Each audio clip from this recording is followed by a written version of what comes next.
noon, so I could say good noonish.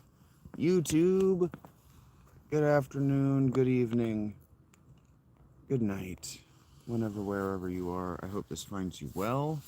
I can go back to saying that now that I have people watching in the future again. That's exciting. That's exciting for everyone. That means that the future audience are going to start getting explicit shout-outs again. I'm sure that you're going to come to love that, because when it used to happen when I was on Twitter, people really liked it. They were like, wow, you're the only person who's explicitly thinking about your audience as you're producing this live. It's like, yeah, I have to be director, producer, and talent all at once. And I'm doing my very best. Because sometimes I hear myself say things like, you know what, go fuck yourself. And I'm like, the producer's like, yeah, that was a mistake. You're going to want to dial that back. And then the director goes, no, wait, this might create drama.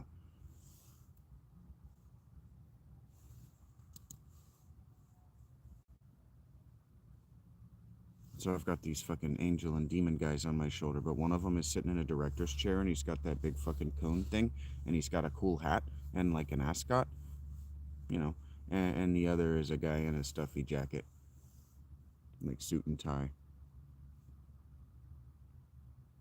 But he's on the deck of a boat. It's a weird setup. I say boat, I mean yacht.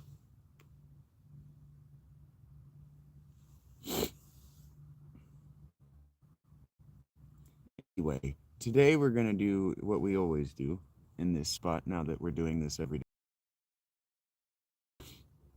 So 8 times is always.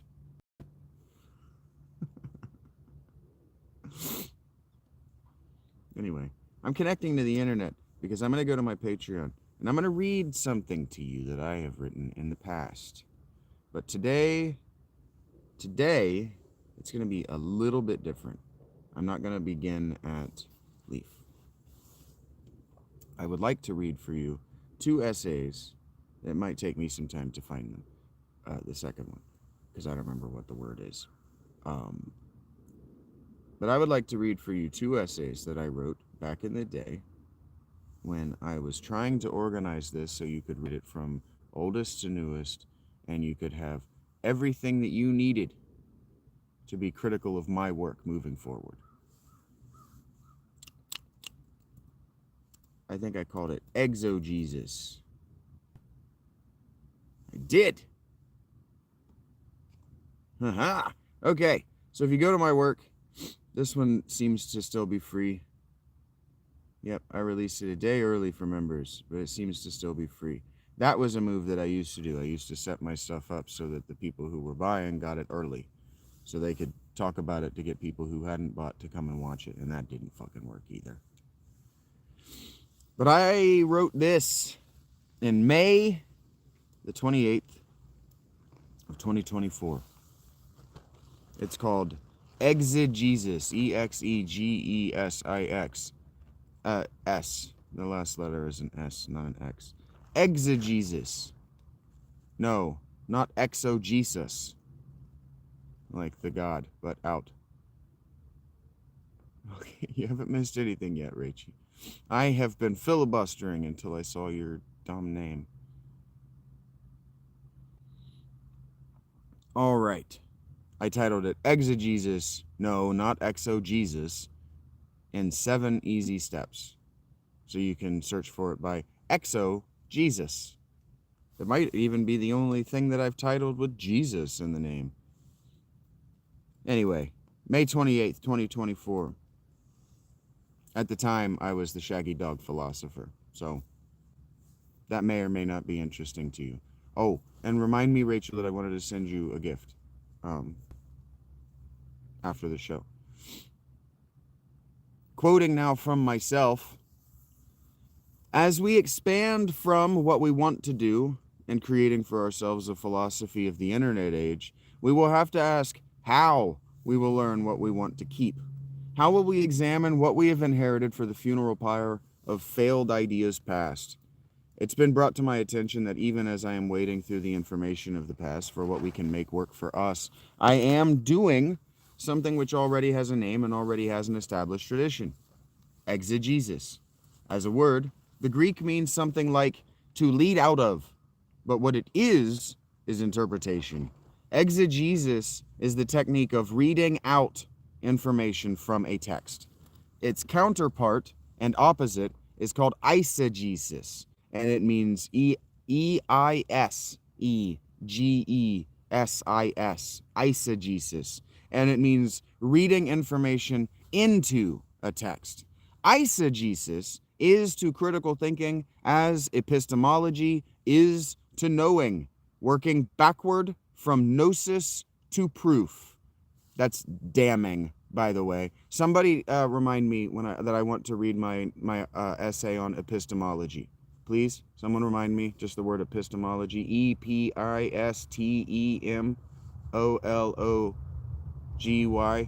I had to think about where I was in the word, not read the word. It's epi, stem, like epi, like your pen, stem, like trees have, ology. Please remind me that I want to read that next. Anyway, eisegesis, reading into a text, is to critical thinking as epistemology, epistemology, is to knowing, working backward from gnosis to proof. For anyone who doesn't know what I mean by gnosis, I mean mystical personal knowledge that cannot be verified. So working from mystical personal knowledge to proof is what eisegesis is. Originally, I was meditating on making this piece about why eisegesis is bad and exegesis is good, but eisegesis is a warning word, a punishment word. It's a scholastic word for criticizing naughty students and pesky sophists. We don't need it for our purposes. We have to be careful of filling our heads with things that don't work, even as warnings. Warnings tend to create pathologies in the untrained, the uncritical. And because we don't have Zen to fall back on yet, I don't want to be held responsible for the wrong-headed notions that get stuck in your head along the way. So let's keep this simple, stupid. What do you say? There are 7 neat steps we can take to perform exegesis on any text. Because I stole them from a website selling a computer program that will do the exegesisizing for you, I'm not super worried about either A, stealing their list, or B, telling you every single step after the first is the same step in a different location from the text. So let's bullet point them quickly, then go back through them in depth before closing on a brief apology for exegesis at the expense of the French intellectual tradition of the 20th century and death of the author specifically. When we read any single line in any single text and we want to ask what that line means, the first thing we have to do is ask a simple series of questions about the text. Bullet points that I'm not numbering. Bullet point the first. What is its genre? Bullet point the next. What are the exact words the original writer wrote? And are these them? Bullet point the next. Is this in translation? Bullet point the next. What does the grammar suggest? Bullet point the next. What is the historical, cultural context? What is the next? Or bullet point the next. What is the context within the rest of the book? Bullet point the last. What do the words used in the passage actually mean? Continuing on. I'm not going to reduce the reasons we engage with a text to 2. Myriad are our reasons for reading or listening to a piece of literature. Whether it be history or fiction, whether it be serious or not, does not matter. What matters is what we get out of the text. For the longest time, it was assumed that the writer put something into the text by the very nature of writing it. The word spell, as we understand it to mean a work of magic, has the same etymological root as to correctly arrange the letters of a word. This is because they are the same word and the same behavior. Spelling correctly, writing at all, is an act of magic, and it should be understood and respected as such. If our philosophy of the information age has one single fundamental principle, one from which the initial 1 brings forth the 2, which will be subdivided into the 3, which are the implication of infinity, as I've explored in my video work many times early on this very channel, then that primary 1 is curiosity. And if you want me to just listen to that while we do some dumb bullshit like play Balatro, fucking, make it monetarily viable to me to go back and revisit my old work. It's not made me money yet. Continuing. That primary 1 is curiosity. Humans are curious animals. Not only are we curious from the sort of aeternus modo, the God's eye view of Spinoza, but we are beings endowed first with curiosity. Before the internet, when a child asked their inevitable litany of unanswerable questions, the questions were unanswerable because the information was too difficult to get a hold of. I remember a time in the United States when having the collected Encyclopedia Britannica in the house was an invitation to the child in that home to satisfy their own curiosities, and a status symbol of the parents that their child, at least, knew to satisfy themselves. If not how. It is not strange, then, that as the internet developed and the culture around it came to understand that it was for sharing porn of both the legal and the illegal varieties, that the status symbol of a modern parent would be in a child satisfying themselves. Every generation of parents is, of course, only capable of teaching their children what they learned. If we want a truly enlightened society, we have to begin with enlightened parents. And the only way we get those is to have enlightened children. So we have a ton of work to do at every level of our civilization. The parents of this generation of children in and just out of high school only knew the internet as a place to make videos and a quick buck. And that's how it's being used at all cost. We aren't here to talk about TikTok and the decay of civilization. Civilization will be just fine. It died in 2001, and look at it continuing on, just keeping on, keeping on, keeping on. That isn't what I mean. What I mean is that if we want to look at our own civilization, if we want to teach our children anything they can use, if we want to insist that what our parents taught us in school is so useless, and we do insist that, we have to find, or we have to have, a functioning system for looking at what we know, what information we have access to, and finding in the mess of what we don't need, what we do want to know. Exegesis is a skill by any name, which I can only endorse. It is, whether I knew it by name or knew that I was doing it at all, how I read. Exegetically is how I read your tweets. It's how I write and prepare to write these essays. It's how I watch movies and even gamer YouTube videos.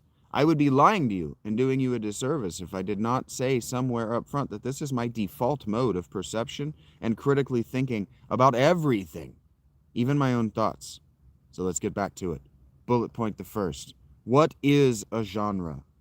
This is one of those questions that, to me, is hard to answer. It seems so self-evident. We all use the word genre, and we all mean the same thing, but what does it mean?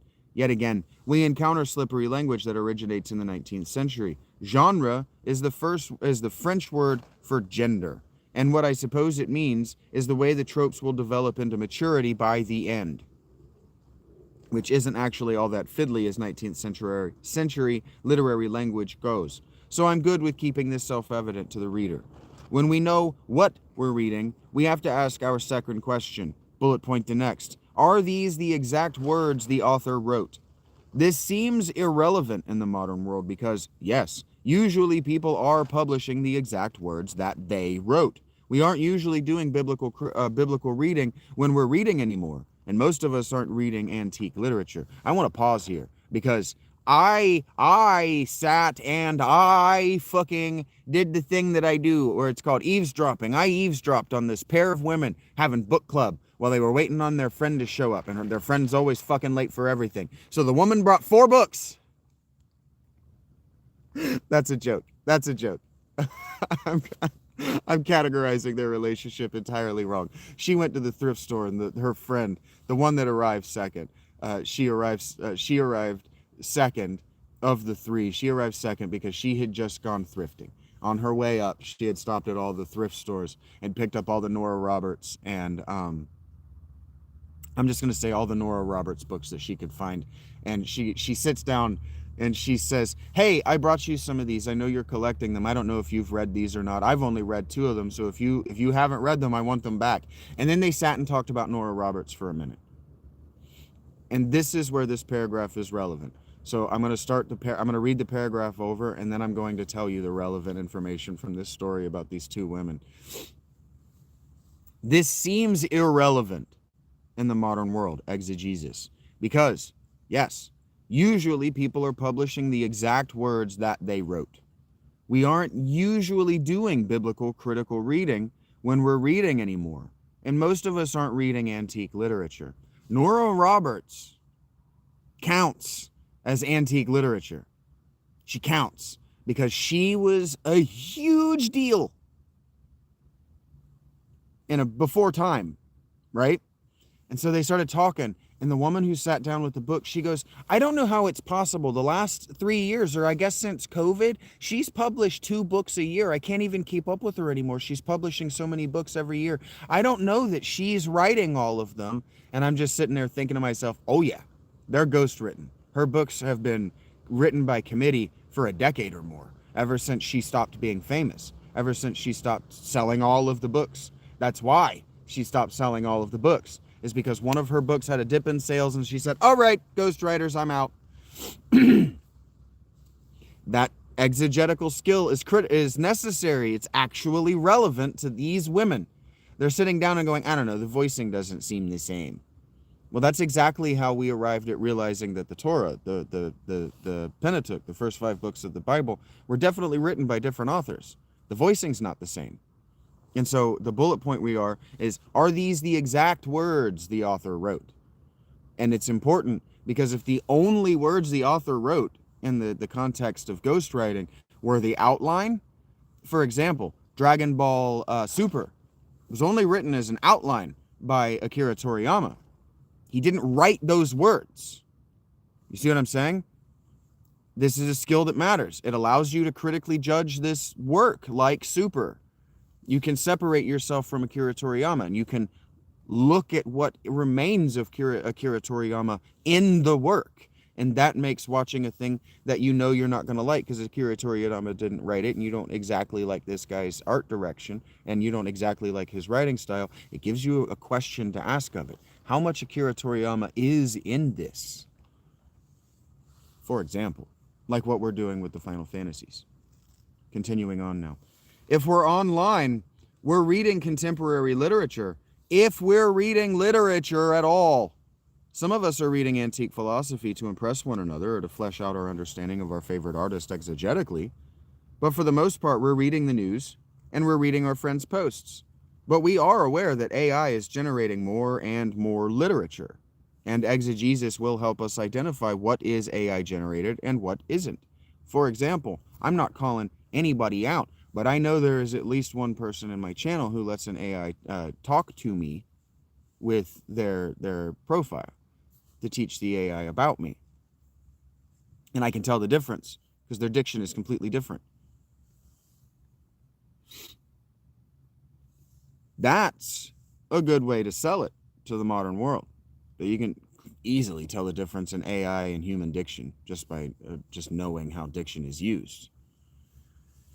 But if we're engaging with anything that we know is propagandistic, we can ask ourselves how much of the original piece was edited before publication. And we can ask how much of what the author is saying is their thoughts and how much is their patrons. This isn't irrelevant in historical writing either. For example, when you watch any Marvel movie, you have to ask how much of this was actually paid for and edited by the United States military. It's a valid question. Especially because now it's historical. When I read Josephus and his Antiquities of the Jews, I remember both that I'm reading an English translation of a Jewish man writing in Greek, but also that Josephus had a wealthy patron client who had a specific purpose in publishing the work Josephus was working on. I remember the same thing about Virgil, the poet who inspired Dante Alighieri with his Aeneid. Virgil was writing with Augustus Caesar as patron, and as story goes, tried to destroy his work in vain. Augustus rescued it from the pyre and published it unfinished against the poet's protests. Are these words original to the author? Is also an important question when we're talking about the ancient world, and as we're approaching a future when any author can be ignorant that his AI has stolen a 1,000-year-old quote for him to claim his throne on. Bullet point the next. Is this in translation? Is fundamentally the same question as step 2. The only difference is that now we're going to be looking for multiple attestations across texts to determine if the idea we're reading or encountering is original to the person making the originality claim, or in the realms of the intellect, of ideology and religion and politics, to know whether the person speaking or writing is speaking or writing in code words, which means something different to an initiated or enlightened audience than they will to the ignorant. For example, people talking to me like I'm Mike McDaniel. What they're doing is they're saying, oh, the only egghead in the NFL right now is Mike McDaniel. My interests are the NFL. I'm going to use code words to signal whether this person is both cool with being insulted by strangers and a fan of the NFL. And so I now know their frames of reference and their personalities using exegetical skills just from critical reading. Most spycraft, continuing on, most psyops, most religious brainwashing, these things in the circles which connect them into the infinite Venn diagram of being, they all happen in public now. They have been happening across public airwaves for decades, but you had no means of intercepting or even knowing about the code. Now, they aren't even trying to be deceptive. The war has come out into the open, and you are expected to take a side and participate in whatever way you can. If you are as yet undecided, knowing whether the messages you are hearing broadcast all around you, the truth claims you are being asked to accept and believe in faith, are in translation, is the most important question you can ask. If you want to join a local political party, the first question I would advise you ask yourself is whether they're secretly Nazis. The only way you can know whether they're secretly Nazis is to know the secret Nazi code words. In my opinion, the most embarrassing and least recoverable sort of social sin is to be caught up in a cult or around a serial killer and not realize it. We blame ourselves, but we blame each other more. If we know the secret warning signs, if we know the literature as well as the bad guys, we can at least know what to look for. This is why I'm always advocating for ancient literature and proper readings and interpretations of mythology. Those stories were designed and told in such a way that they had teaching lessons for everyone in the community at every stage of their lives. And so the community had a secret language to communicate in that would allow them to discuss outsiders, but also allow outsiders to feel like they joined the tribe when they understood. Understanding and being understood are the first keys to a successful mental life, to a healthy mental life. We move on then to the syntax, and we ask, I was leading that discussion with my Patreon audience this morning, with my believer tier, about how the way women react to me in person doesn't make me feel seen and understood. In fact, understanding and being understood are the first keys to a successful mental life, to a healthy mental life. We move on then to the syntax, and we ask, bullet point the next, what does the grammar tell us? Because the syntax, the grammar, the arrangement of the words in the paragraphs and the paragraphs on the page, and even more importantly than these, as initial blushes go, the word count of the piece tell us significantly more than nothing. Word count tells you right out of the gate, exactly how much the storyteller thinks of the subject and of your attention span with it. Long-form news pieces are written and arranged in the manner they are to build and maintain suspense for the ending, to justify your attention span with information you didn't need to know to best enjoy the juiciest piece of gossip. which is ultimately about the reader being justified in patting themselves on the back for having read something unusually long for them, in expectation that they will be joined only by the most informed, and having so done. Grammar tells us about the writer's education. It tells us again about what they think of ours. A person who makes frequent mistakes, whose sentences aren't easy to understand, and their paragraphs don't flow naturally, isn't only an unskilled writer. They may not care to consider your skill at the craft of writing or the art of well reading. And this is why I'm editing my Leaf stuff, because I was an extremely insecure writer as regards your ability to pull out what I was trying to tell you about my writing. That's why I'm rewriting it. I was extremely insecure. So I'm talking about myself with this sentence that I'm going to reread.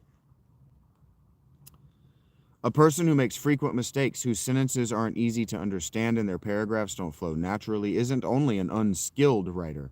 They may not care to consider your skill at the craft of writing or the art of well reading. This is also true of YouTubers. When I go around and I watch YouTube videos, especially long forms, anything longer than 5 minutes, and it's poorly written at the beginning, what they're assuming is that I couldn't do better. Hip-hop assumes that you couldn't do better. Jazz knows you couldn't do better. Errors tell us the most about what we're asking for the purposes of identifying a fraud or an easy quit. But run-on sentences, superfluous commas, even flourishes of fancy, experimental, or outdated punctuation tell us much about the author. For example, those people who send you those email scams, you can identify them by the errors. When somebody has generated something by AI, you can identify it by antique word usage that no one would use, antique sentence structure that nobody would use, futuristic sentence structure that doesn't make sense. Continuing on, all my dashes should tell you as much as my words do about the speed at which my mind works, em dash, and the complexity with which I anticipate you can and with which you want to read. I am also maintaining a purposeful spoken word style which would not be well accepted in an academic setting, nor the journalistic. I rely less on suspense than on surprise. Probably not a literary setting either, but we will see as I get more eyes on Robert. When we feel as though we know the passage, the language, the author's mind, the next step is to ask, bullet point the next, what is the historical cultural context? This is where my research tends to get lost, and where any good literary or research-oriented education will tell you better than I can how to write in such a way that you won't get lost. I can't even tell you how to learn at this stage without getting lost. If we were to take any text, say William Peter Blatty's The Exorcist, from where we sit in 2024 as of writing, that is an historical text now. We can read that work of fiction in exactly the same way modern biblical scholars read the biblical works, and we can learn just as much about the assumptions of the audience and the ignorance of the audience at time of Blatty's writing as scholars can the original biblical audience. I have done this. It is an especially enjoyable way to engage with antique literature I don't otherwise have a reason to engage with. When I read The Godfather, for me, it was like reading any other piece of scripture. I got to learn what the Italian mobs of that time thought of themselves, what they lived like. But what we don't do at this stage is take everything we read at face value. What we want to do is read out of the story what the story isn't exactly telling us. And then we want to find what it is telling us by understanding the actual lived experience of the author and their audience. With any luck and with an exceptionally greater amount of time, we can get multiple attestation of what life was like from other contemporary authors and their milieu and outside of it. This is where I get lost. I wanted to know what Italy and the surrounding country was like in 900 AD. Now I know an impossible amount about the rest of the world at that time, and not nearly as much as I wanted to about Italy by this time, 10 years after starting.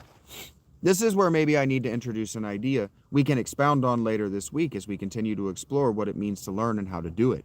I don't want these to balloon into massively wordy messes. Deliberate learning.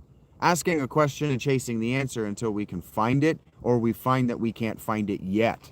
We call the pursuit of truth critical thinking. And it's a certain kind of critical thinking to approach even one's best guesses, opinions, and beliefs critically, but I would say the better language would be to live life with a sort of suspension of determination. You aren't actually a God King, not to yourself, not to your children, not to your community, not among the communities of the world. You don't actually have to name everything and determine the why and the how come about everything. Just quickly, I actually said that to the guy at the kitchen, the soup kitchen where I used to eat. He fucking mouthed off to me in a way that I didn't like, and I told him, "You're fucking king of nobody. You don't get to speak to me that way." You may have a finite amount of time to find out, but you'll die either way. Even if you suspend your animation in a robot body until you've mapped out literally every single atom in the known and possible universe, you will still die. And that information will be left to be read critically. I feel it's better that we work in a sort of ritual competition where we all know the goal is the betterment, not the destruction of our competition. This is a method that works, but it is also another essay for another time. Bullet point the next. What is the context within the rest of the book? As we move back into our book, having learned as much from other books as we can, we have to remind ourselves of what the book we're reading is even about. Sure, we want to know what this one passage means, but what about the rest of the book? What does the book mean? And then, what does the passage mean? What we're doing as we go down these steps is measuring over and over and over what we know, what we have learned, what we have changed our minds about. But exegetically, we aren't throwing any old information out. We aren't cutting anything. We're not doing parsimony or science yet. We just want to form a good base of knowledge about a single line of text. This is good advice for young writers as they peruse their own work, practicing and perfecting their own crafts. This is good advice as we are engaging with profiles on social media. It's good to remember as we are engaging with megacorporations who wear human skin masks. Nothing is what it says it is at face value. Not even this passage I'm writing here. I am in no small way reminding you that even as I sit on my mountaintop, there is a mountain looming over my back of which I am unaware, but I am aware of its shadow. Just as we can watch the stars spin around us as we hurtle through space, we can watch the planet tilt in its rotation, dizzying that spin. This degree of attention over time becomes habitual, increasingly easy, but perhaps not decreasingly resource intensive as the individual and the society practice it. This is a method that is proven to work. We have dug up long forgotten cities with this method. Bullet point the next and final. What do the words used in the passage actually mean? And then we can close our spiraling circle by returning where we began. We will never have all the answers we need to say definitively what any piece of anything means, but we can continue this pattern like a bee through its flowers, visiting and revisiting information we think we know as we flit among the things we don't. And it will make us not only a better reader and a better thinker and less likely to be inclined to be allergic to new ideas. This will give us a lifelong love of the pursuit of learning and new ways to appreciate what we've already learned. The fact is, the author does not die the moment they take pen from page and publish their work.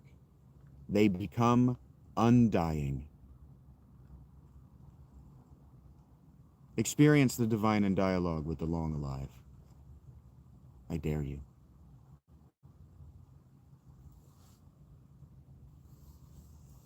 End essay. Discussion is encouraged while I find the other. I've forgotten the word and nobody put it up on the screen. I am fine. How are you, Dylan? I'm kind of at work.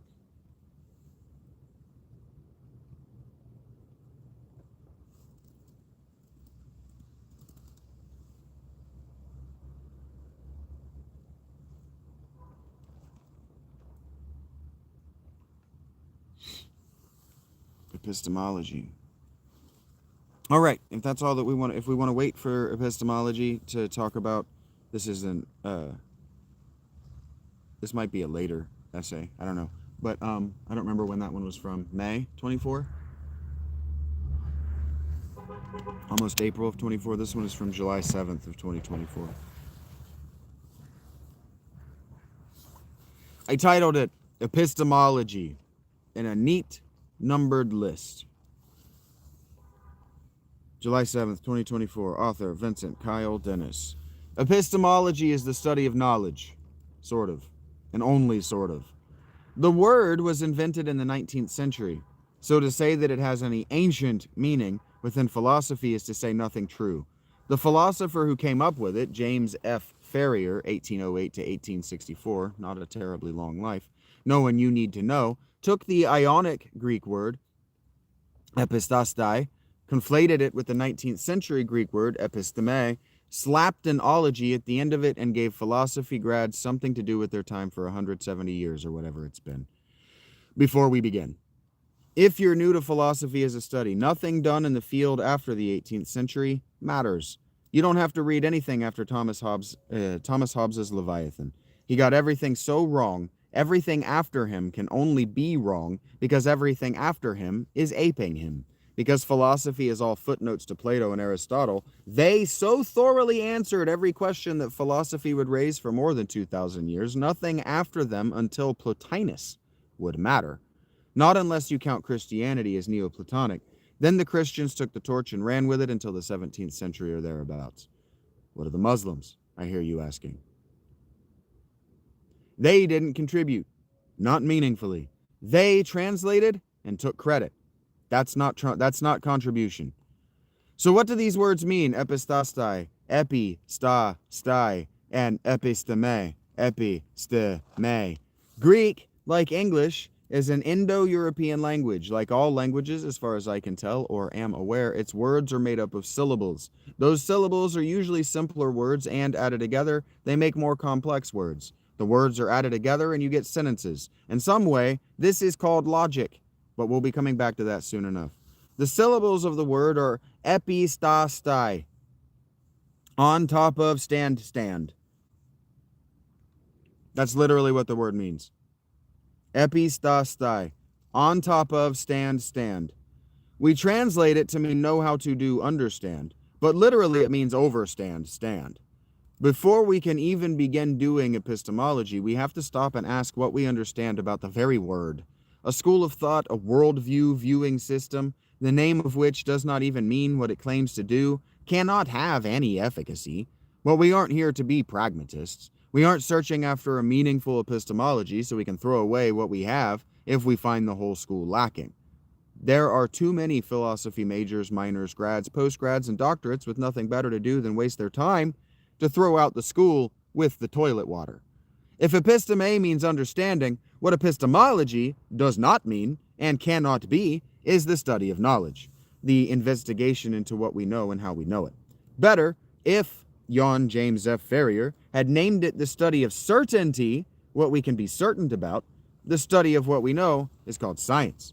Ferrier, being from the Scottish school of 19th century philosophy, thus surprises me not at all. Of course he would have feelings about retaking philosophical language out of Latin, the language of Catholicism, and putting it back in the context of the ancient Ionic Greeks. The only problem is he didn't speak Greek worth a damn. This is a very real problem among professional philosophers. Even I can't make any claim towards speaking Greek worth a damn, but I can read primers and dictionaries, and I can think critically, and most importantly, I can revisit the words of the actual Ionic Greeks in English translation with said dictionaries and primers in hands for words that don't sound right, or which are code, shibboleth, in the writer's voice. And if you agree with my presentation of these ancient words with no living native speaker's meanings, what we have is conscientiousness, a conscience, a with knowing of what our words means. We have, in other words, understanding. So fine, understanding. The next thing we're going to have to talk about is logos and what exactly it means, because the first thing you're going to learn if you try to learn about epistemology on your own is a very wrong definition of the Greek word logos. Usually, what you're going to get is reason or argument.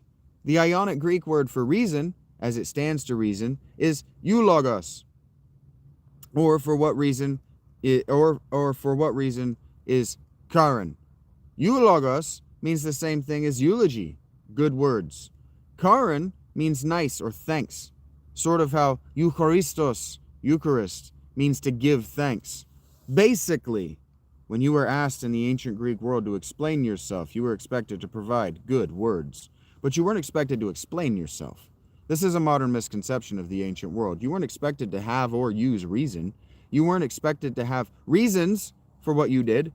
The thanks or good words you were using were aimed at the gods or received from the gods. You did not generate words. You did not have an internal logic which needed to be consistent to the ancient Greeks, not like you did if you were a 19th century professional philosopher from the Scottish school. Farrier working to separate these words from their spiritual and religious meanings is the work of the 19th century. Every people who weren't Catholic and hadn't been for 1,000 years had to be superior to the Catholic Church. This is still the argument of atheists today. The idea that you should be able to logically and rationally explain yourself in front of a court of law is a decidedly 17th century philosophical idea, and it's one that can't be divorced from the English literary and intelligentsia traditions. It was English writers and thinkers who, ever since the Magna Carta, were obsessed with the might of the pen. Germans and French at all only joined in after their university students needed something to do to keep them from drumming up riots in the streets. And again, explaining yourself is an apologia. It's not logical. It's not logos. Logos just means words. A problem we should find very familiar to us in this year of our Lord, 2024. A logi, then, is something else entirely from a logos. Logi is kind of a verb. It's the same thing you're doing when you take a log. You're writing a linear-ish narrative. So the logi of episteme is something like the log keeping of what and how we understand, which in itself is just an Ouroboros circle jerk. But fine, I've participated. That was the apology for the essay proper. The epistemology of epistemology, and a numbered list. What do we understand then? And how do we do it? What have epistemologers, gag me with a spoon, been saying for nigh on 200 years? Let's watch a YouTube video and find out what 15 minutes with the field gets us. 1. Epistemology is the study of the nature, origin, and scope of knowledge and epistemic justification. That's a problem. This is the definition which is provided to me by the video I am watching. If I'm going to quibble with everything that's said, and I am, that's how I do this thing I'm doing, and I'm doing it as live for you as I can. You can't define a word with the word. Epistemology is the study of epistemic justification is not a definition, it's a circle jerk. It took 25 seconds for this epistemologer to put his tail in his mouth. Then he laughs at himself for saying he's going to clearly introduce the subject, quote, having used his word to define his word. Yeah, let's not edit this. Episteme is defined as knowledge. Logos is defined as reason. We've already demonstrated that this is nonsense. 2 categories of epistemology: determining the nature of knowledge. How do we determine between someone who knows something and someone who fails to know something? Determining the extent of what we can know. How do we acquire knowledge, and are there limits to what we can know? I have 2 problems with these categories right out of the gate. The first and most obvious problem I have is that the first category, determining the nature of knowledge, already begs 2 questions. How is the nature of anything useful philosophically when we already know that nature was a nonsense word in the 19th century? And what does it mean to fail to know something? Why is this a win-lose proposition if the answer is not because the epistemologer is trying to disprove Christianity? Bullet point. What is knowledge then to an epistemologer? This video defines it as a type of cognitive success, familiarity, awareness, or understanding of something.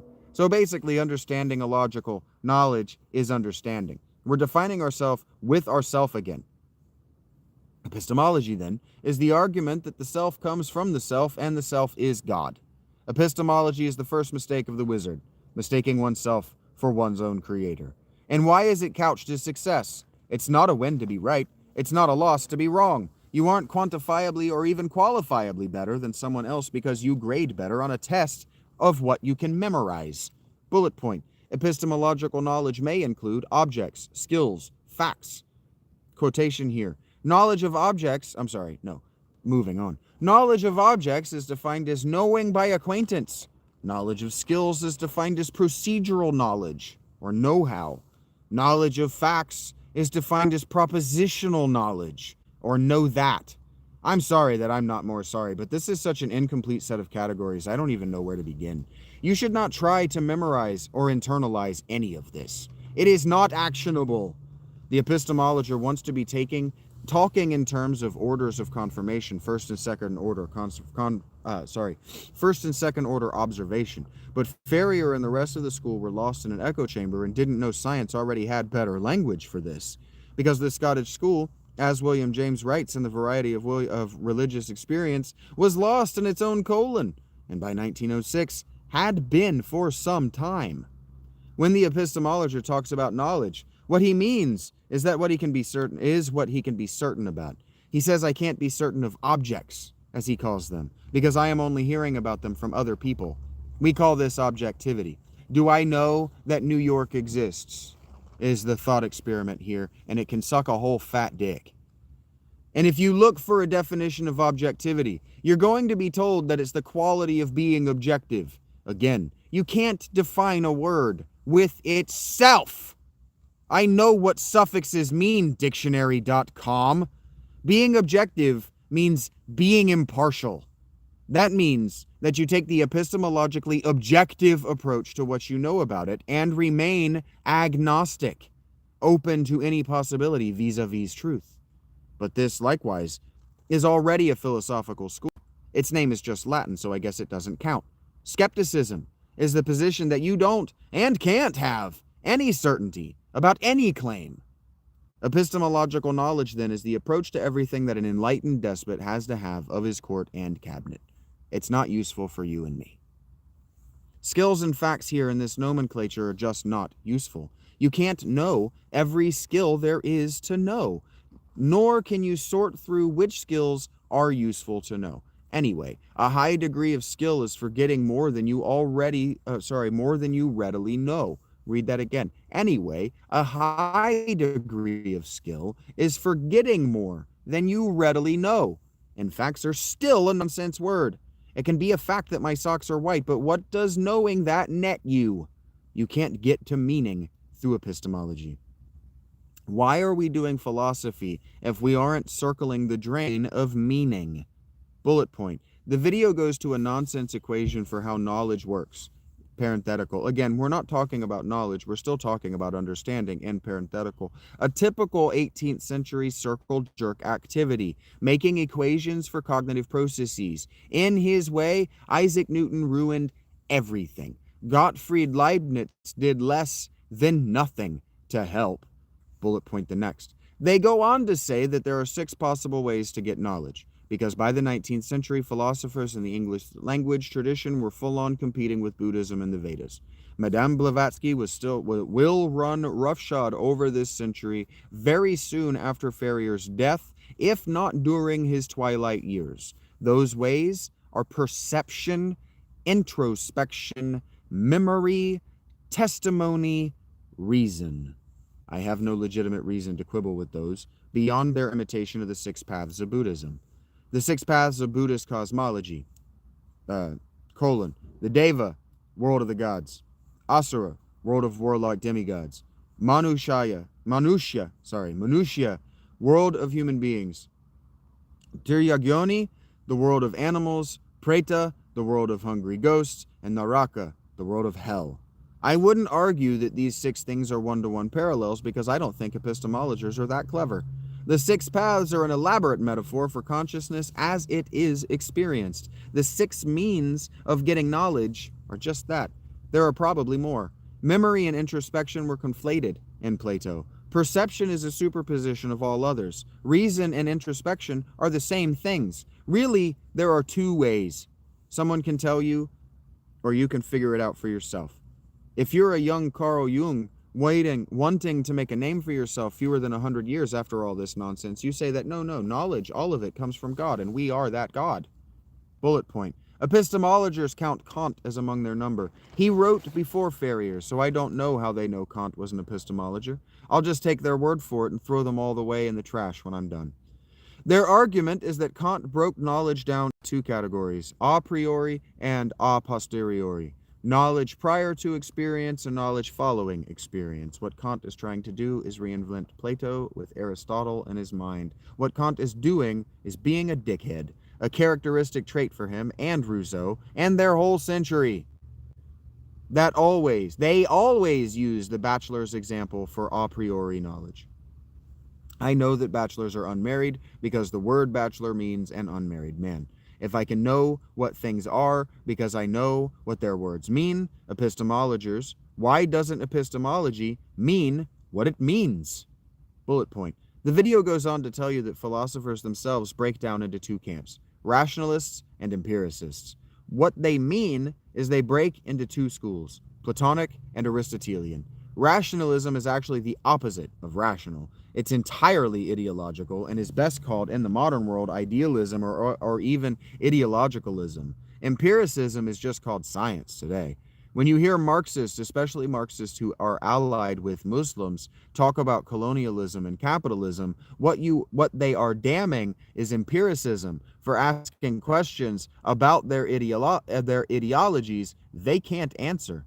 Liberalism is best described as religious ideologicalism. Bullet point. Again, we need to pause and remember that epistemology is setting itself apart from and against science as we understand it today. This is the side which lost the debate the moment we split the atom. Bullet point the next. Epistemologers believe that knowledge has three core parts to it: belief, truth, justification. This is bad for them. This language is so 19th century it's useless to us. Because of their Christianity, the early epistemologists of the Scottish school couldn't get to certainty. They weren't trying to get at certainty. Starting at belief and using truth, these are words which even in 1906, when William James wrote Pragmatism and the Meaning of Truth, both of these books I have cited are addressed to or make references throughout to the Scottish school, had no meaning. Einstein watched in real time as truth transformed from a word with religious-only meanings to one which science could use to kill millions in a second. Philosophical is a word which means, in the modern parlance, metaphysical or theoretical or even ideological.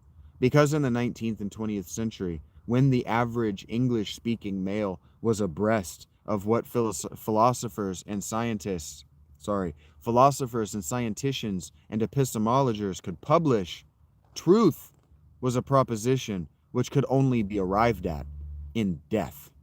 Belief, then, is foundational to your search for knowledge if and only when you can't include mystical gnosis, an actual Greek word for knowledge which the epistemologists can't reach for because mystics had already been given it.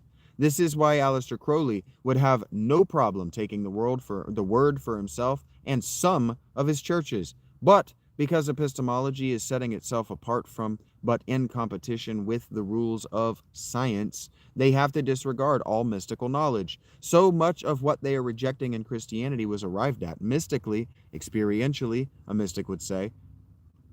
So epistemologists can't dismiss that mystics know what they know. They have to undermine whether they truly believe it. But again, we can't fast forward a century to the 1920s. We can fast forward a century to the 1920s, and we can know that May Otis Blackburn won court case after court case for oftentimes heinous crimes because the prosecution or plaintiff couldn't prove she didn't believe she'd done no wrong. To this day, this nonsense category of knowledge, belief, is why the first case a prosecution has to make against you is that you know right from wrong. All you have to do is establish an insanity plea. All you have to do to establish an insanity plea is prove that you can't distinguish between the two. The difference in being murdered in prison and spending your life relatively comfortable in a padded cell for a heinous crime committed is refusing to believe you've done wrong. And that is the core message of the new age. Buyer beware.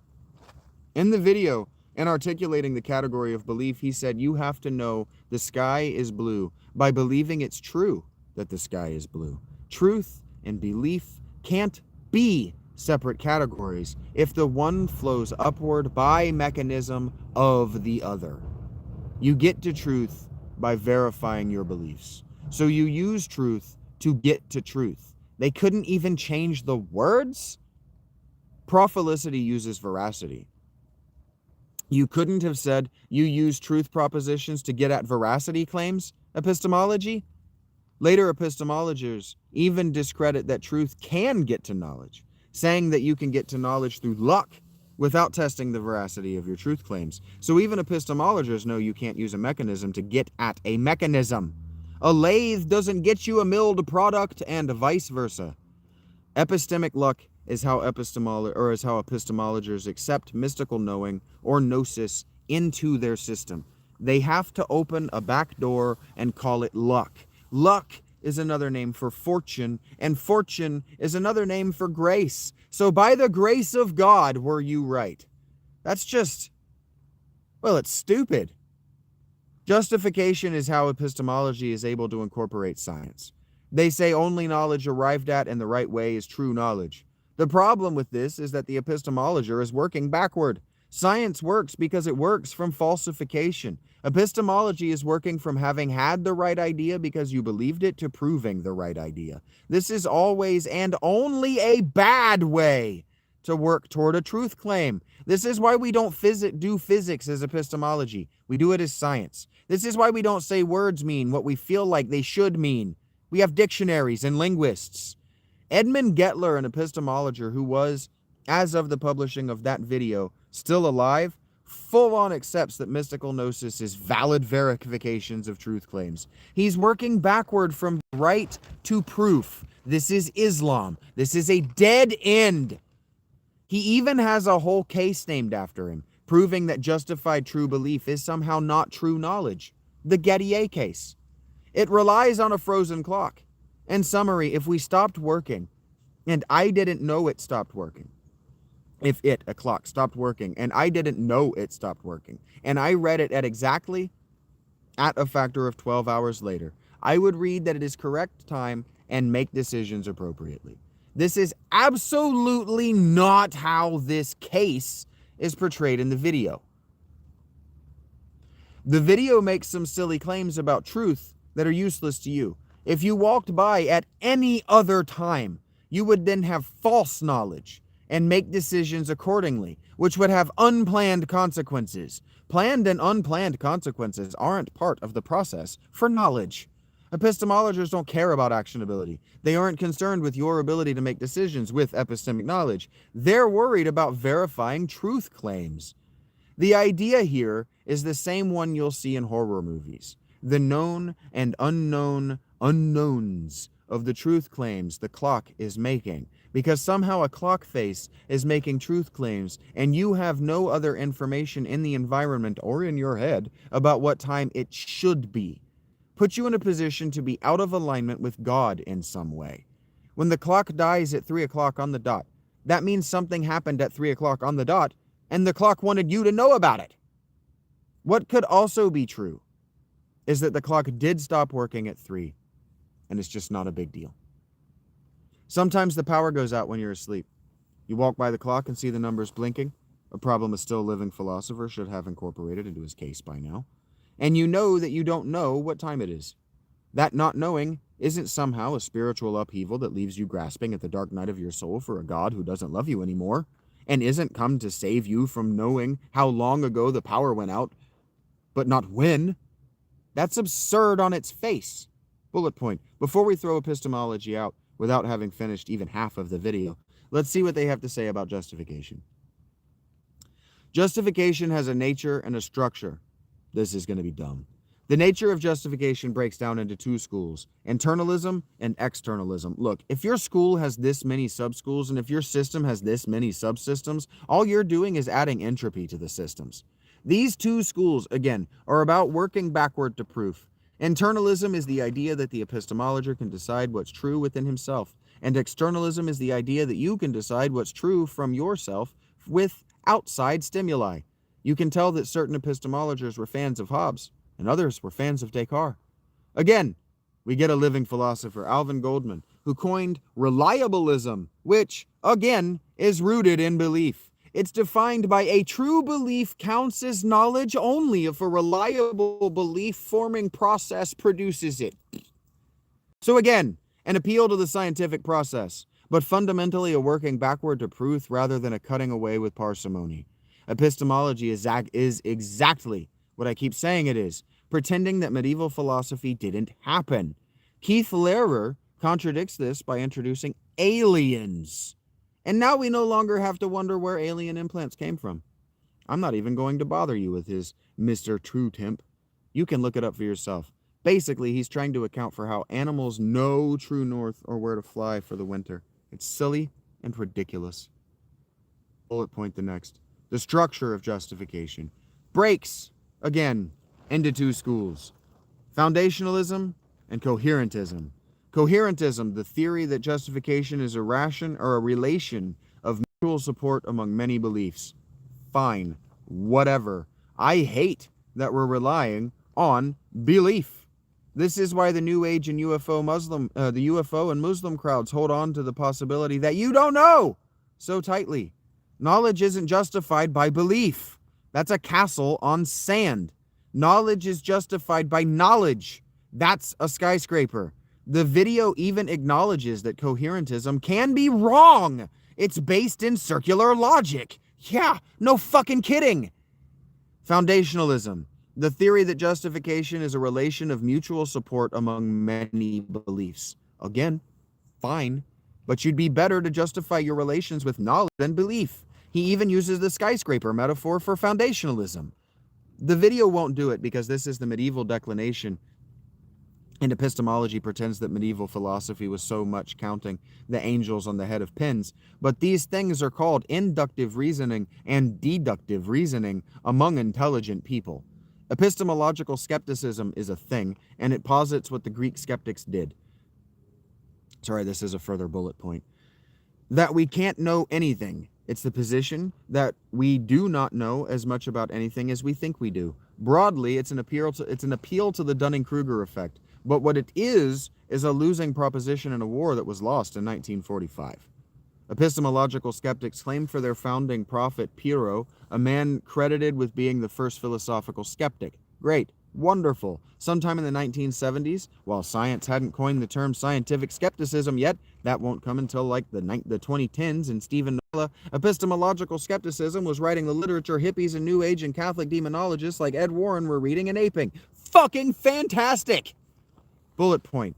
Academic skepticism steps up to the plate to claim Carneades as their founding prophet, and they boldly declare that the only thing they know is that they know nothing. Way to make a platitude out of Socrates. Bullet point. We aren't touching the regress problem. An infinite regress of unanswerable questions is only a problem before the atom was split. Every day that's passed since then, we're getting closer to running out of questions at all. Bullet point. Told ya. Epistemologists claim Descartes for themselves, while Cartesian skepticism. Descartes, in this model I'm not describing, is talking about decision making, but he doesn't have modern economics and psychology, or any interest in anyone not him to have anything relevant to us to say on this matter. We can relegate Descartes to comedy. Bullet point. The video goes into Hume, and we can toss Hume in the trash. Bullet point. The video closes with Bayesian epistemology, which you can just go ahead and toss in the dumpster. It's fixed in probability theory, and the only thing probable about probability theory is that the people working in it don't understand it. The human brain is incapable of actually understanding and calculating probabilities. That's more than kind of what I'm talking about when I say that epistemology can't and won't account for decision making. There's too much they can't predict about human behavior because they're relying on belief rather than certainty. Certainty is object permanence. If you don't know what object permanence is what you develop as a baby when with the peekaboo game. If you don't have object permanence and somebody plays peekaboo, like I do this right now, you don't know I'm behind my hands. And you go, fuck, where did Shaggy go? And then I go, ha-ha! And you're like, motherfucker, where'd you go and how'd you do it? That's not having object permanence. When I go, and you're like, yeah, he's just behind his hands. That's called having object permanence.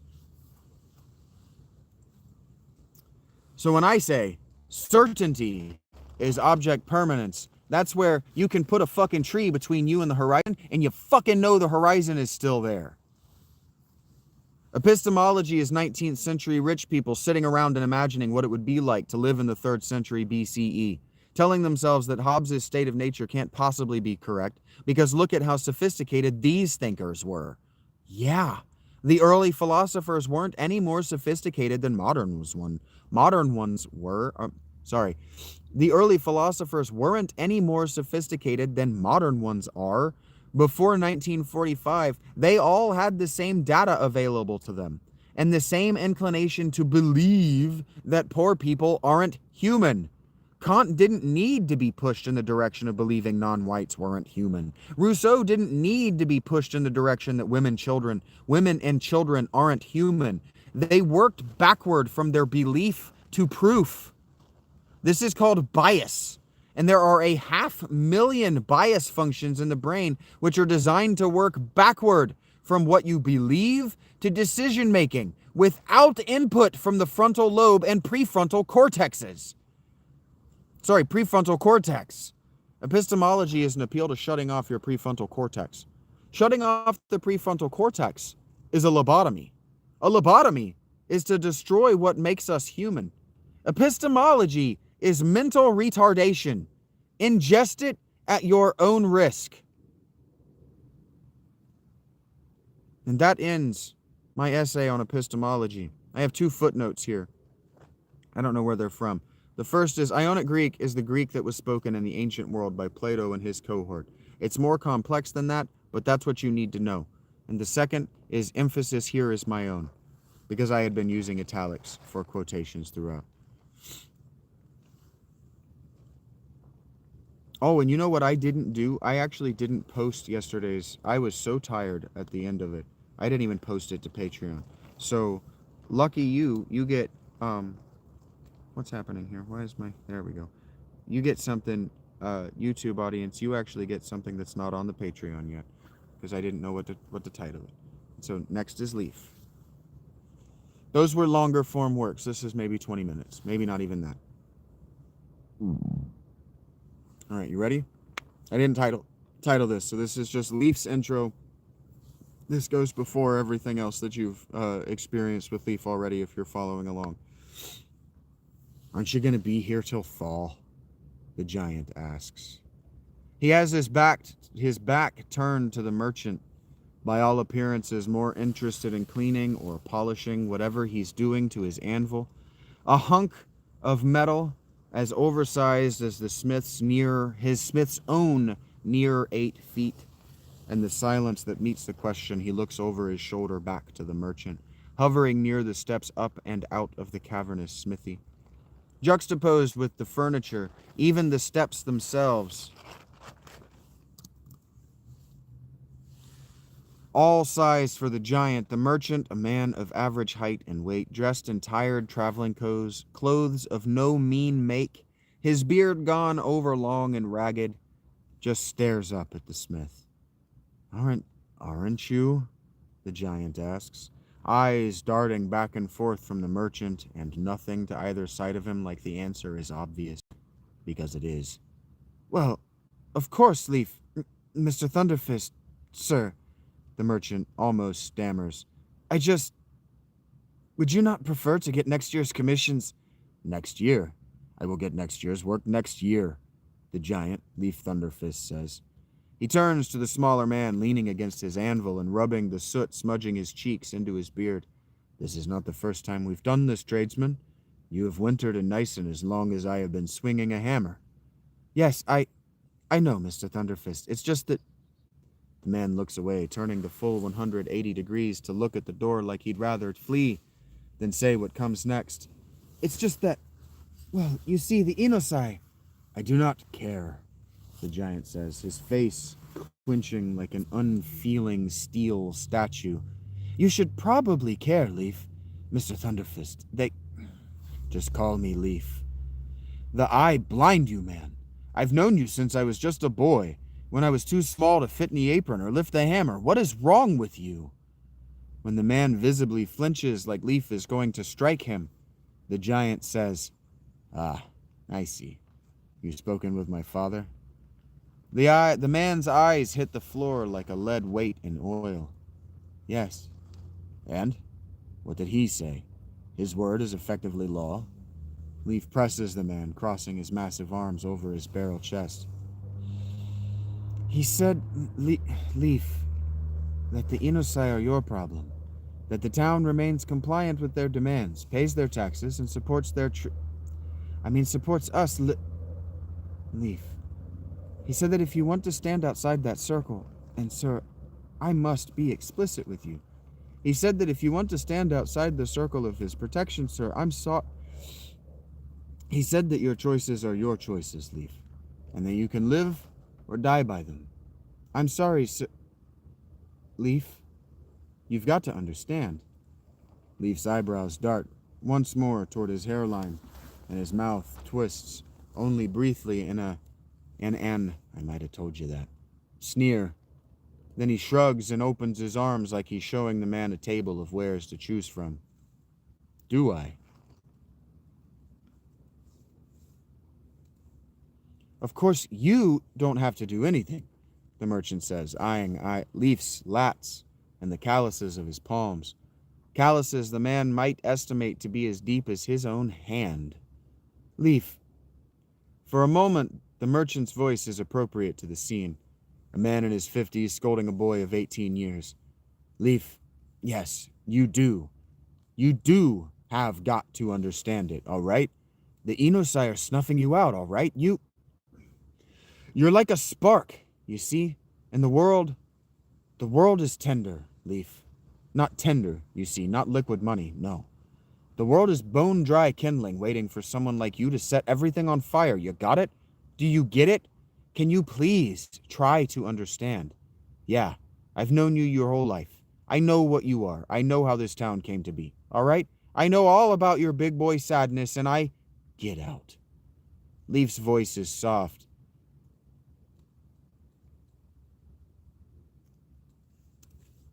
But an air the merchant only now realizes has gone so still even the little fire in the furnace has been in air. Okay, I got that right.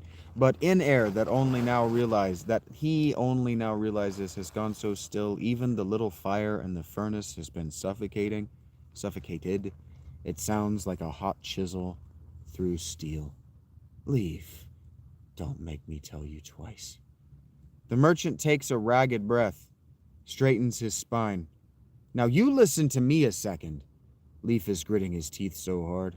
His breaths come as faint growls of effort. His hands are balled at his sides in fists, and the merchant would swear their beards tingle with static. Fine, the merchant breathes. I won't make you say it twice. I'll leave. But you're gonna hear this because I'm a dead man if I don't tell you. And I'm evidently a dead man if I do. So dead if I do, dead if I don't. I'll take the less embarrassing assassination in my bed, in my home. Thank you. He takes a deep, steadying breath, and Leaf visibly relaxes. You done did it, kid. That's what I'm gonna say, all right? You got yourself noticed. You didn't make too much money. You made too little to give the Inosai their cut, and you know it. So now you don't get to work in Wolfsteel. That's the deal. What does that mean? It means that we're not allowed to sell you Wolfsteel, all right? It means no more magic metal for you. It means you only get to work in the mundane stuff, or you don't get to work at all. You want the good stuff? You want to work your specialty? You want to stay the most famous weaponsmith on the roads? Then you gotta play ball. And you're gonna enforce this. Leaf scoffs. Not me, Callan. Not me, kid. Callan. His shop. Look, I shouldn't even be telling you this, but he sold the old man's shop to the Inosai, all right? This isn't just a stop on the roads no more. When the old man's gone, you're talking like my father's death is inevitable. Maybe not his death, but his abdication. It's coming soon, kid. And you? Bet your ass Oh, sorry. I don't know how this happened. And you? Bet your ass I'm not taking over. Right. So that means Callan. This stops Leaf dead. The confusion on his face is real. Callan. You look like you woke up in that body yesterday, son.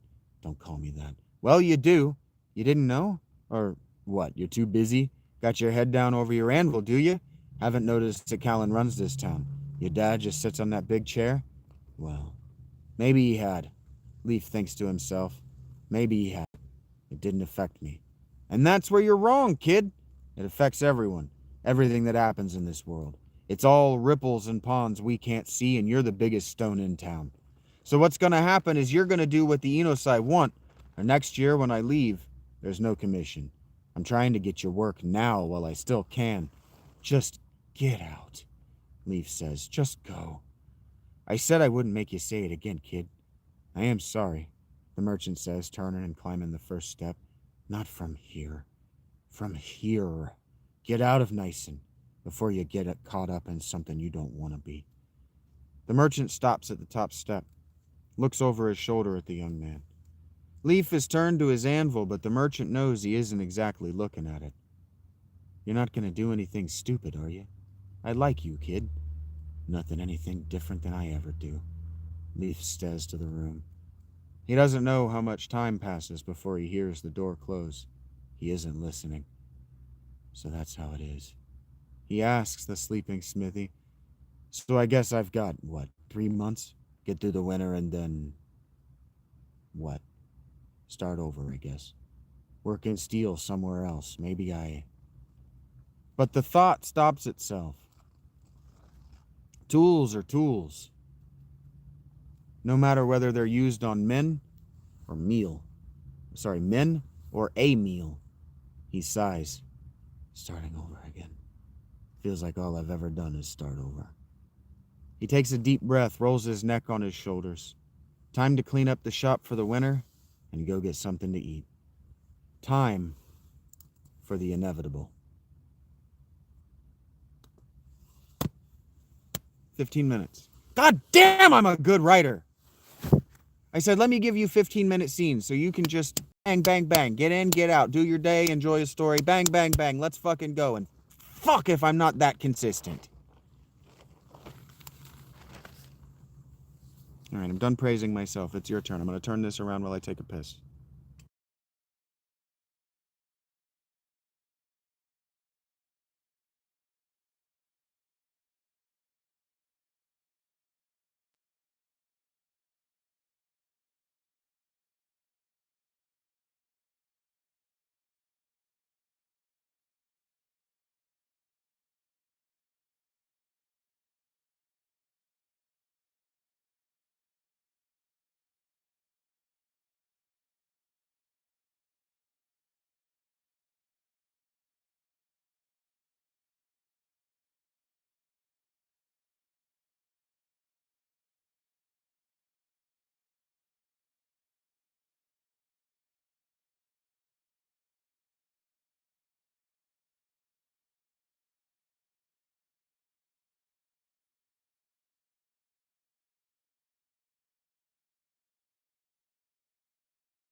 Welcome, Samuel. I'm doing great. It's starting to get hungry, and now I'm going to scroll up. Hello, Diamond. Welcome back.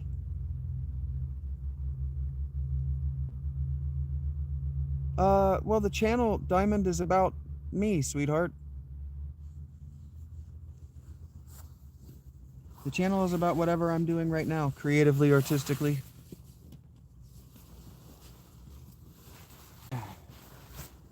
Thank you, Samuel.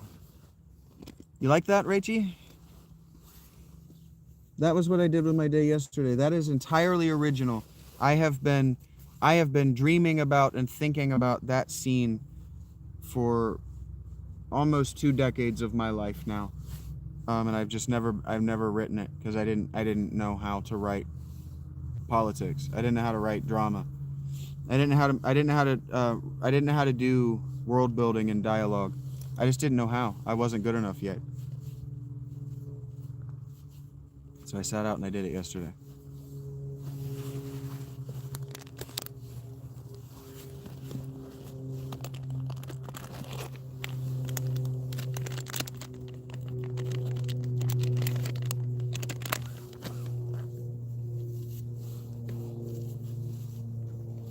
On some level, Diamond, if you're still there, my channel is about Shaggy approaches the truth. Oh, you liked?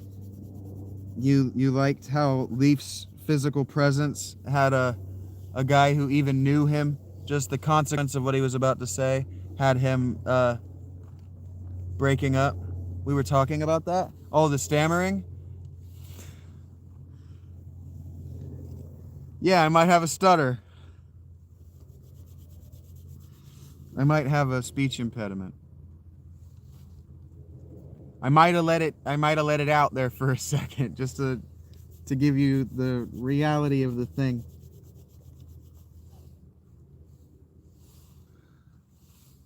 Now I'm embarrassed.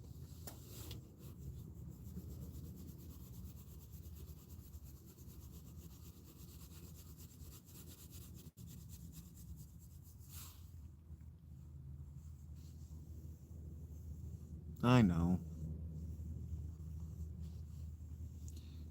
Spit it out, Junior.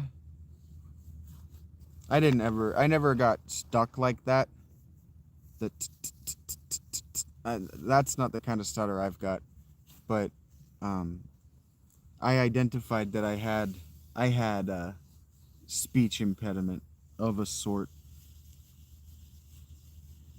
as a kid. That the wrong word will come out. And sometimes I can catch it, but I can't get the proper word to come out. And so it does that stutter thing. Like, if I'm trying to say armor, but Amanda wants to come out, it'll just be like, trying to get it to do the thing. Right.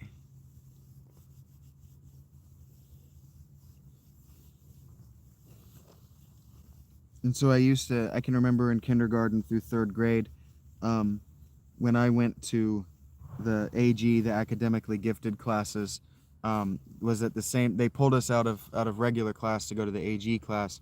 At the same time, they pulled the speech therapy kids out of class to go to speech therapy.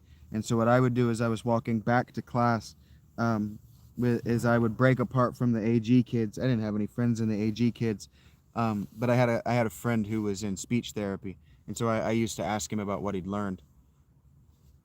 And I was asking him what he'd learned because that was the relationship that I had with my mother, right? What did you learn at school today or whatever? And so I would just ask him, hey, what did you learn? And then after a little while, I realized that it was helping me speak better as well, and that it was valuable information because it was actionable, and that everyone should have gone through speech therapy. Everyone should have been taught how to speak correctly. They reteach you, they train you in high school if you take a speech class, right, to learn how to do public speaking. They'll train you, but everybody should have been everybody should have been taught how to speak properly. This is the warmest it's been in a couple of months, so I'm just gonna sit here and bathe, and you guys get to deal with that. I'm gonna bathe my face. It itches all the time.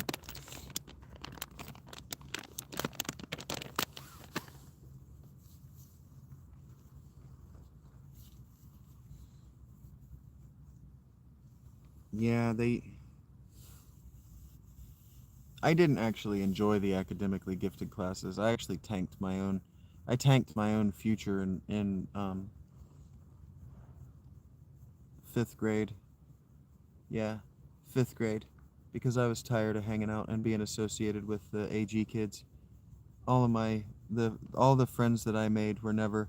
I always made friends with the ADD kids, the high performing ADD kids.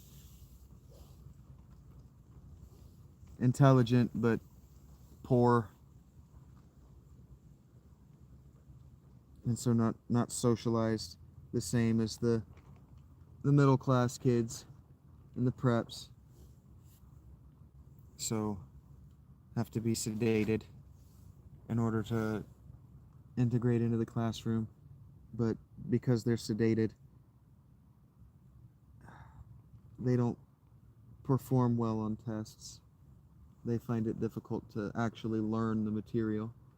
And so I used to hang out with those kids and help them practice the material. And so I would help them practice what they were learning by having them teach it to me. But then I realized that it was useful for me as well.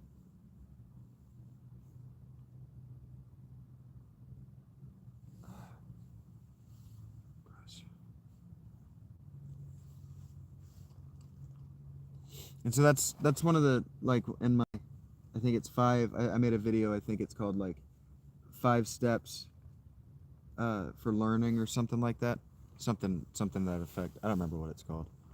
It might be called Learning in 5 Easy Steps that you can do today. Basically, it's just the same step over and over again. It's just talk about what you're learning. Just constantly talk about what you're learning. Ask people what they know about the thing that you're learning, and then talk about it. Constantly test your knowledge. That's how we learn. And that's what we just read. We just read 2 essays about how to learn. I did not write those essays from a position of let me mine a Great Courses lecture series. I actually read the Great Courses lecture series, or listened to the Great Courses lecture series after those to confirm that I wasn't giving bad advice. And what I found is that I had done a better job even than the Great Courses lecture series. So I just went ahead and made the 5 videos, or the 5 steps. Yeah, I did. I did have you watch that video. And you told me that it was long and boring and it didn't make any sense or tell you anything. And I was like, right. Because it's an opportunity. It was an opportunity for me to demonstrate what I was talking about. I'm going to do my best to practice remembering these 5 things that this guy talked about for an entire lecture series. And I'm just going to try to remember them and apply them from how I learned them and how I use them. But that's the shaggy dog of it. It's not supposed to be a listicle. I'm offended by listicles.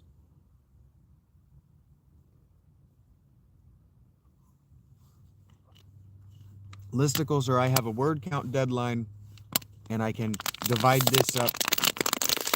I can divide the word count deadline up into the listicle, however many it is. 7 if I got 2,100, or I got 2,000 words minimum that I got to write to my editor. I got a listicle. I break it up into 7. Now I only have to write 300 words per bullet point, and we're done. And that's how they think about it, and that's how they're written. And I hate that shit.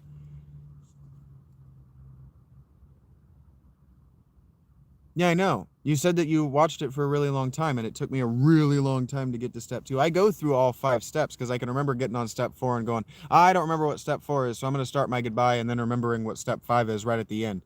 But yeah, the first step, talk about the thing that you and intermittent. It's like talk about it, intermittent engagement. Stop engaging when you pick an amount of time. Pick an amount of time if you're practicing, like if you're trying to learn something, pick an amount of time and don't go beyond that amount of time, because there comes a point in every amount of engagement with anything, whether it's bodybuilding, whether it's learning, whether it's reading, whether it's masturbating, where you're no longer getting better. You're actually enforcing bad habits. You're reinforcing bad habits because of muscle failure or attention failure.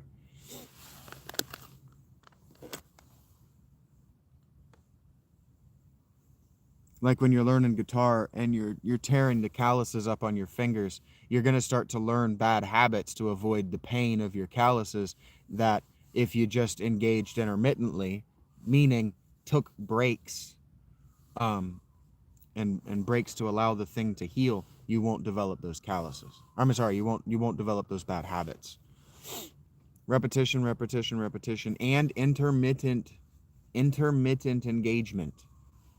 Repetition until a consistent failure point, and then stop. Right? Like I demonstrated this in Final Fantasy IX, right? We were not getting better. at that fucking dance fight at the beginning. It was always, I was consistently missing 2. I was consistently missing 2. And so what I did is I took that, okay, I'm consistently missing 2, and I'm going to stop when I can space those misses out enough that I can at least get an 85 again. We got the 100, we got the fuck out, right? We got the score we needed and we got the fuck out. Like, that's how I got my, that's like how I got that's how I got my life insurance license. I was licensed to sell life and health insurance in Ohio, and that's how I got it. Was I went through and I answered all the questions that I knew, and then it was like, all right, now we got the coin flip 50-50 questions, and we hope that before we get to the questions that I know I don't know, I've got I've got the minimum that I need to pass.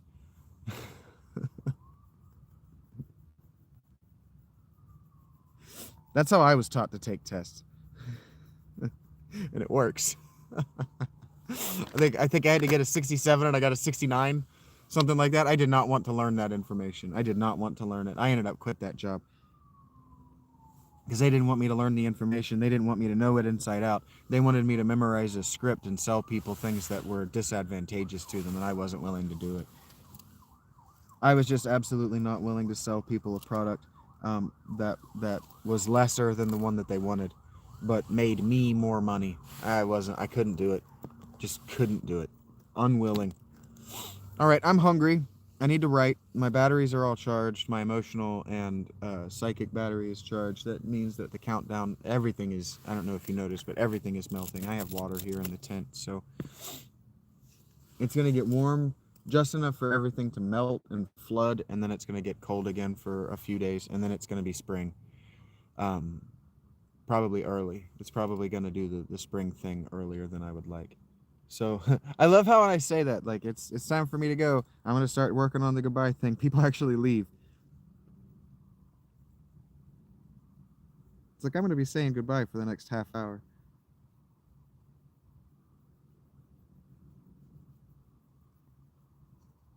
I don't even have my shoes on yet. I don't even have all the dandruff out of my beard.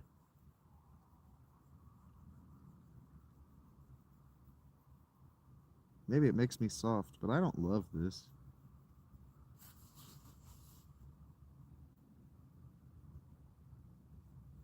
It's super not good for your hair. But for anybody who wants to know how my hair remains so thick and luscious, the answer is Maybelline. No, it's not.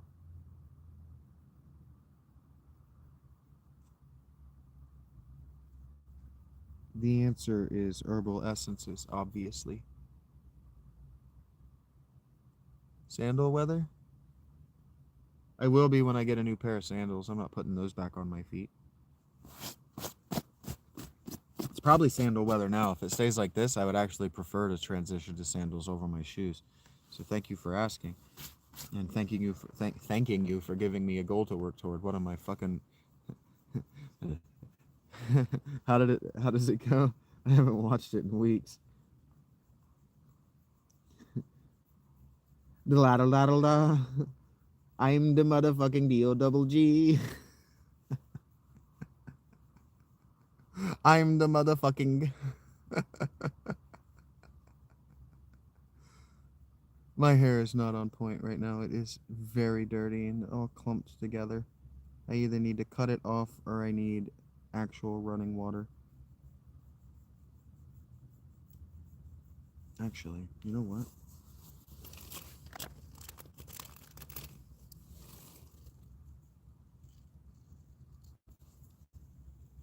I have one of these.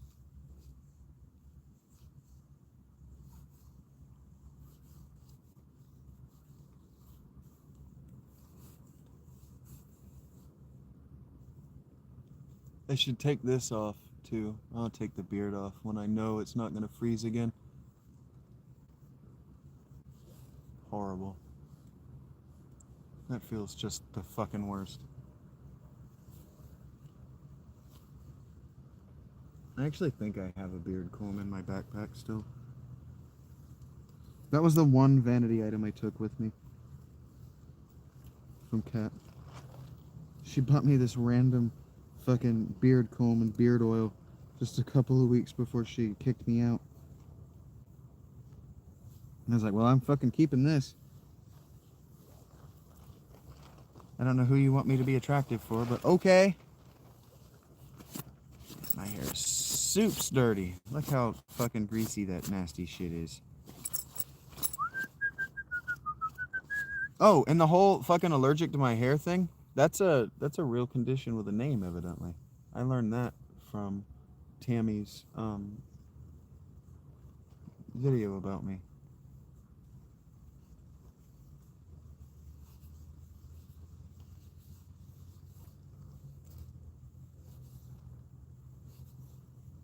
Honestly, it just looks like I have product in it when I fucking run the comb through it. Why? Because product is just fucking oil. That's why. It's just a different kind of oil than the one that's already in your hair. You wash... This always made no fucking sense to me. We wash our hairs to put... We wash our hairs of oil to put fucking oil in it. And then you have to fucking wash the oil that you put in it out of your hair so that the oils in your hair don't interact with the oils that you're putting in your hair in such a way that your scalp dies and your hair falls out. None of that made any sense to me. It just never made any sense to me. Look, I washed my hair. You know, I spent the fucking money on the fucking... I always had really long hair. I always wore my hair down around my shoulders. If that's not evidenced by the way that I actually know how to fucking comb it.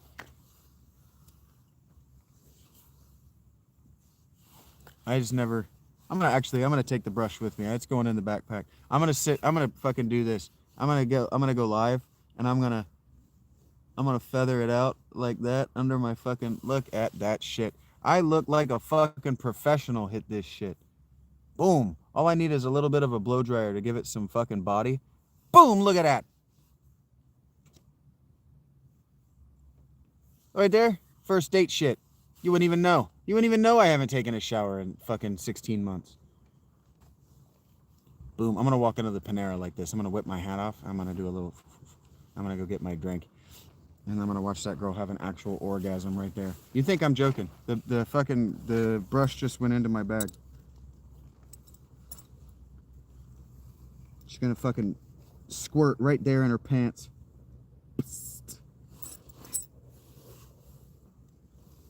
Right on the cookies. It's gonna be terrible for everyone but me. And her, I guess. Shut up, Rach. Yeah, I know it looks good. The beard looks dumb. The beard could come off, but look at that. That's the stuff OnlyFans are made of right there. I know. The flyaways, you know, we could do better.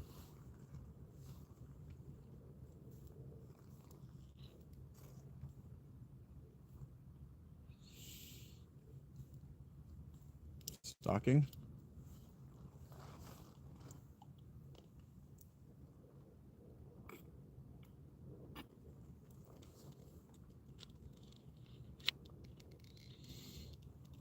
And then, if I know that it's not gonna freeze over, I can go down to Walmart whenever I get smokes next, which I'm gonna need smokes in the next couple of days. Next time I get smokes, I can go down to Walmart and I can get because I gotta do laundry on Monday anyway, so I'll get smokes and do laundry because I gotta get a new pair of pants. I gotta get a new pair of pants from Walmart. I gotta make some money. It's gonna be like $100, and I can get some aerosol dry shampoo for my hair. That'll make my ears itch less, which would be nice. My ears are just one big fucking...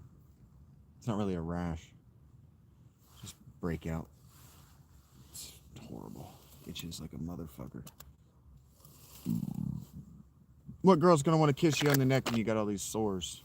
Oh, not sores. Just itches.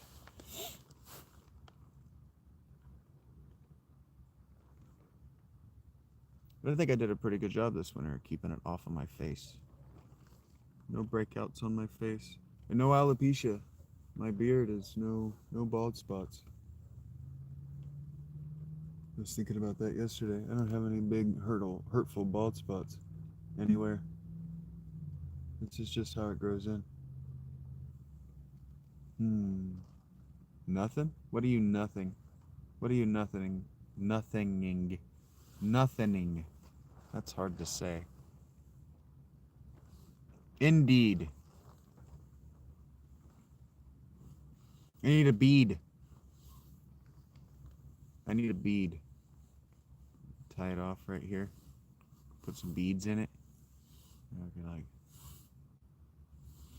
put some beads in it. Tie it off like this. Be a dwarf man or a Nordic boy, all Viking and junk.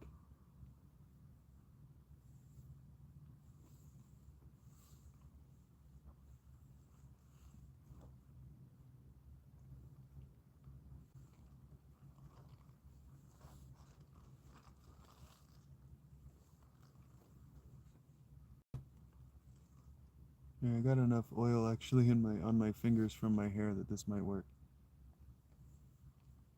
Yeah, like a Viking boy.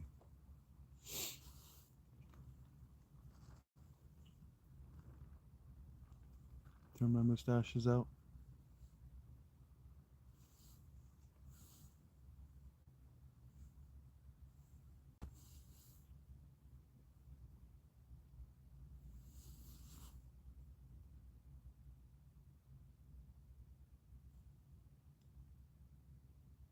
That makes my lips look huge.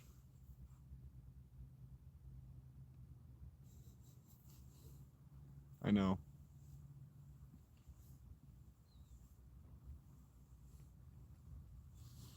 I know. They don't call it a handlebar mustache for nothing.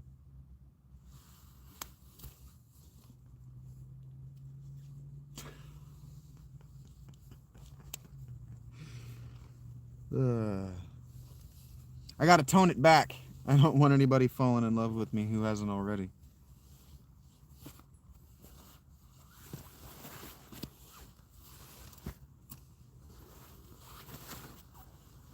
I'm gonna walk in to get lunch and they're gonna think some occasion has happened. I'm just gonna be like, no, I just bathed my head. Why are you telling me to fuck off? The roller coaster of emotion that is you right now.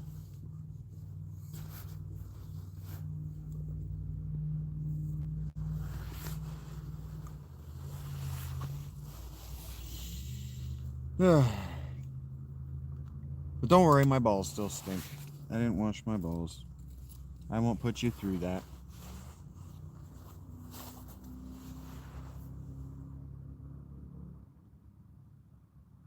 I'm not gonna know what to do with myself when it's not cold all the time anymore, though.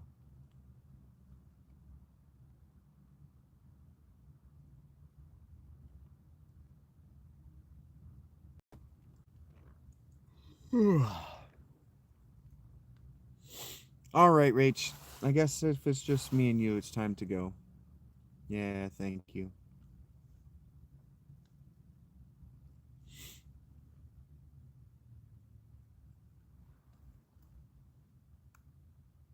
Hello, Gabby.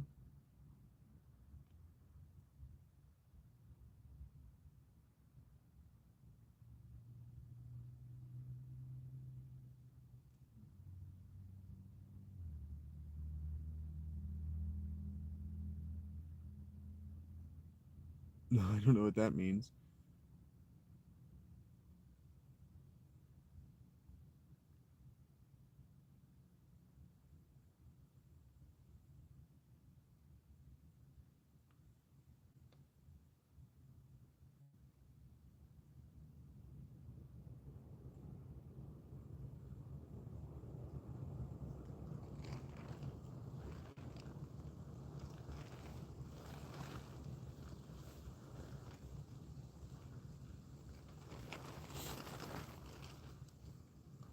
Hello again, Garrus. I'm gonna have to re-level the tent again this spring. Right now, it's not very cold at all. It's probably in the 20s. Actually, I know it's not in the 20s. It's probably in the 40s.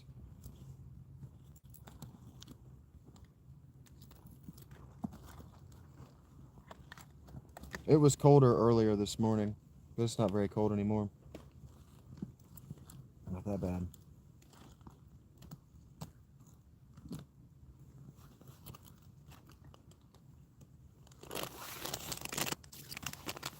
Warm enough that I washed my hair.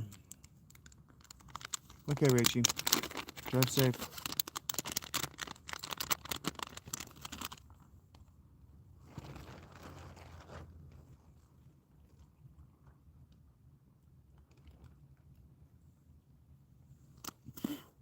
I gotta figure out if I got any money and what I want to eat. And the money will dictate the food.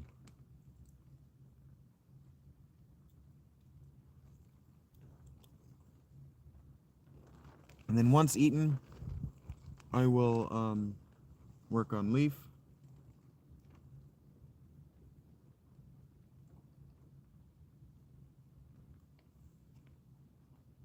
And once that's completed, we'll go into Final Fantasy IX.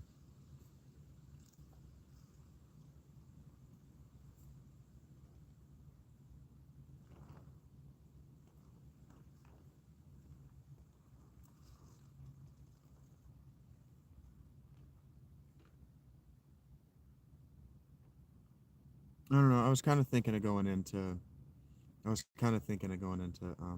Pizza Cottage.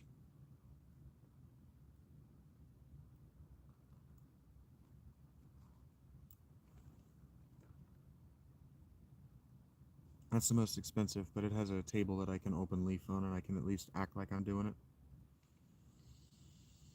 Panera always leaves me hungry.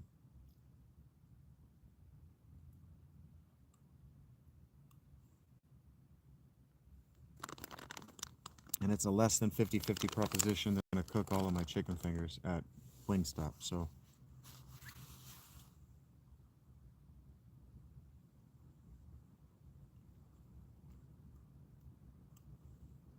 I was kind of thinking a plate of fries and maybe a Philly cheesesteak. That sounds good. And that's going to run upward of $20, $25. $25 if I get a beer, for sure. Closer to $30 if I get 2 beers.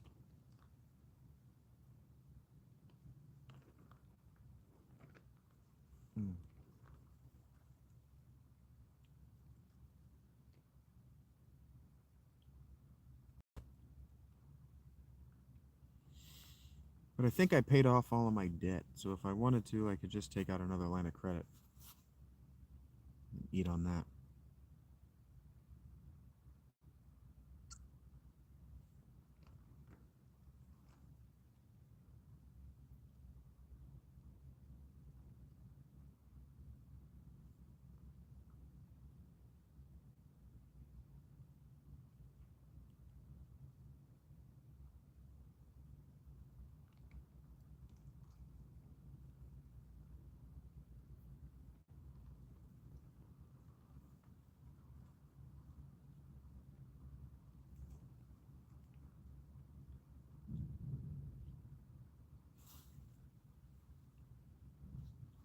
Yeah. I feel good about it.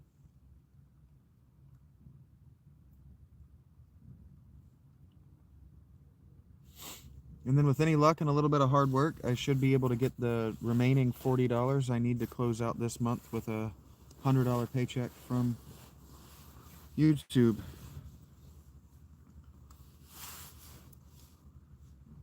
I plan to, Garrus. Thank you.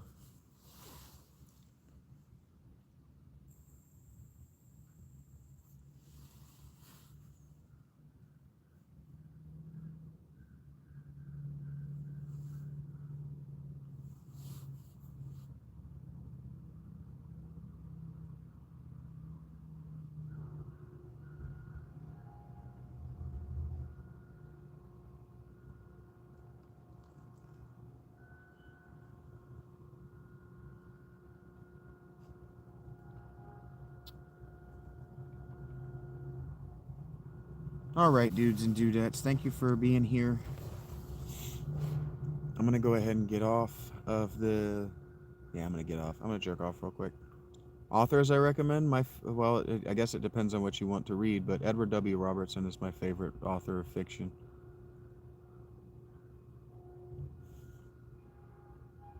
Look for that on the OnlyFans later.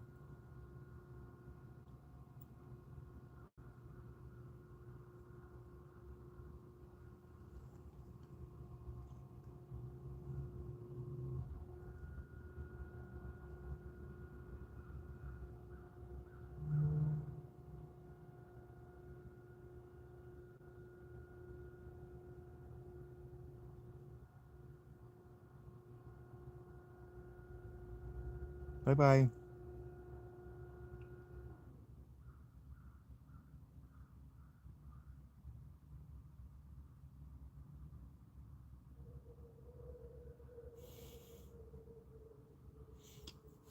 All right. Take care, guys.